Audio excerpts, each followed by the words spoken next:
Hello friends, আজকে আমি আগের ভিডিওতে বলেছি কি আমি আজকে বাজার থেকে নিজে মাছ কিনে এনেছি। অ্যাকচুয়ালি এটা ফার্স্ট টাইম নয়, আমার বিয়ের 24 বছর রানিং চলছে। 24 বছরে আমি মনে হয় 2 থেকে 3 বার, কিন্তু দিল্লিতে এটা আমার ফার্স্ট টাইম বাজার থেকে গিয়ে মাছ কিনে আনা। সবসময় হাজব্যান্ড নিয়ে আসে, এবার একটু ওর পায়ে চোট আছে বলে ও যেতে পারছে না, তাই আমি নিয়ে আসলাম। আর একবার আমি শ্বশুরবাড়িতে কিনেছিলাম, আর একবার বাপের বাড়িতে গিয়ে কিনেছিলাম। সে বাপের বাড়িতে মাছ কেনা নিয়ে যা হাসি হয়েছিল সেটা কাউকে বলে বোঝাতে পারবো না। মনে পড়লে আমি নিজে নিজেই হাসি। তো যাই হোক, আজকে আমি কোনো আলাদা রেসিপি শেয়ার করব না। সিম্পল যেভাবে সবাই ঘরেলু রান্না করে ঠিক সেভাবেই আমি আজকে একটু চটপটে মশলাদার ঝাল বানাবো মাছের, যেটা দিয়ে গরম গরম ভাত খেতে ভীষণ ভালো লাগবে। তো চলো রান্নাটা শুরু করা যাক। প্রথমে এই দেখো, ফ্যাসা মাছের বাচ্চাগুলো ধুয়ে কেটে পরিষ্কার করে নুন হলুদ মাখিয়ে নিয়েছি। আর এখানে খয়রা মাছের বাচ্চাগুলোকে ধুয়ে কেটে পরিষ্কার করে নুন হলুদ মাখিয়ে রেখে দিয়েছি অলরেডি। কিছুক্ষণ হয়ে গেছে, এবার রান্না স্টার্ট করছি। তো রান্নাতেই দেখো, সবার প্রথমে আমার প্রিয় কালো কড়াইটা দেখে নাও, যাতে মাছ ভাজা করতে ভীষণ ভালো লাগে। তো কড়াইটা অলরেডি গরম হয়ে গেছে, আমি একটু তেলটা ঢেলে দিই। তেলটা ঢেলে দেওয়ার পরে একদম গরম হয়ে গেছে। এবার মাছগুলো আমি একটা খুন্তি দিয়ে দিচ্ছি, হাত লাগাবো। মাছগুলো কিন্তু আমি খুন্তি দিয়ে দিয়েছি, মাছটা আর হাত লাগাবো না। এভাবে একটু কড়কড়ে করে মাছগুলোকে প্রথমে ভেজে নেব।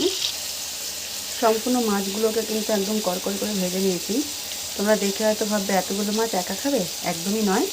এর মধ্যে থেকে কিছুটা মাছ যাবে ননদের বাড়িতে, কেননা আমি অতিরিক্ত ঝাল দিয়ে বানাবো, ও খেতে পারবে না। তাই আজকে ওর জন্য ভাজা মাছটাই পাঠিয়ে দেবো। এগুলো আমরা অনেক দিন পরে পরে পাই, এবার পুরো 1 বছর পরে পেলাম। তো যখন আমরা সবসময় পাই না, দুজনই বাইরে থাকি, সেই কারণে যে যখনই যেটাই আমরা পাই ভাগ করে খাই, কাউকে না দিয়ে কেউ খাই না। সেও আমাকে দেয়, আমিও তাকে দিই। তো ভাজাটাই আজকে ওর জন্য পাঠিয়ে দেবো। এদিকে দেখো, ভাজা তেলটা রয়ে গেছে, এর মধ্যেই রান্না করে নেবো। কেটে রাখা পেঁয়াজগুলো দিয়ে দিলাম সবার প্রথমে। পেঁয়াজটা একটু ভেজে নেবো। এগুলো কিন্তু বিনা স্কিপ করে ভিডিওটাকে সম্পূর্ণ দেখবে, কেউ স্কিপ করে যাবে না। পেঁয়াজটা একটু তাড়াতাড়ি নরম হয়ে যাবে, তাই সেই কারণে আমি আগে স্বাদ অনুসারে লবণটা দিয়ে দিচ্ছি। তোমরা সবাই নিজেদের স্বাদ অনুসারে দেবে লবণটা। এবার একটু ভেজে নেব। পেঁয়াজটা যে একটু ভাজা ভাজা হয়ে গেলে একটু আদা রসুনের পেস্ট দিয়ে দিলাম। এবার এটাকে একটু ভেজে নেব। আদা রসুনের পেস্টটা একটু ভাজা ভাজা হয়ে গেছে। এবার আমি একটু গ্রেট করে রেখেছি টমেটোটা, ওটা দিয়ে দিচ্ছি। কেটে দিলাম না, তোমরা চাইলে কেটেও দিতে পারো, পিস করে করে ছোটো ছোটো। এবার দিয়ে দিচ্ছি 1/2 চামচের থেকেও একটু কম হলদি গুঁড়ো, আর দিয়ে দিচ্ছি 1 চামচ লঙ্কার গুঁড়ো। আর একটু দেবো, যেহেতু আমি বলেছি একদম ঝাল ঝাল করে বানাবো, দারুণ লাগবে গরম গরম ভাতের সাথে খেতে। আমি একটু ঝালটা বেশি খাই। এবার আমি কেন, আমার হাজবেন্ডের ঝালটা বেশি খাই। এবার ভালো করে মশলাটাকে ভেজে নেবো কিছুক্ষণ। মশলাটা কিন্তু খুব ভালোভাবে ভাজা হয়ে গেছে। এবার জল দিয়ে দিচ্ছি, যতটা আমি পেরেছি রাখবো ঠিক সেই হিসেবে জল দিচ্ছি। বড় গ্লাসের 1 গ্লাস মতো জল আমি দিয়ে দিয়েছি এর মধ্যে। এবার এর মধ্যে ভেজে রাখা মাছগুলো আস্তে আস্তে দিয়ে দেবো উপর দিয়ে। এটা বেশি থাকবে না, একদম শুকিয়ে যাবে। তো এবার যে আমি আলাদা আলাদা রকমের মাছগুলো রেখেছিলাম, পুরোটাই একসাথে রান্না করে নেব। একদমই আলাদা করে করব না কোনো কিছু। তখন বাটিটা ছোট ছিল রাখার জন্য, তাই আমি একটু আলাদা করে নিয়েছিলাম, আর কিছু না। দেখো, সম্পূর্ণ মাছগুলো কিন্তু কড়াইতে দিয়ে দিয়েছি। এবার একটু আস্তে আস্তে এগুলোকে ঝোলটার মধ্যে ডুবিয়ে দেওয়ার চেষ্টা করছি, যাতে পুরো মশলাগুলো মাছে চলে যায়।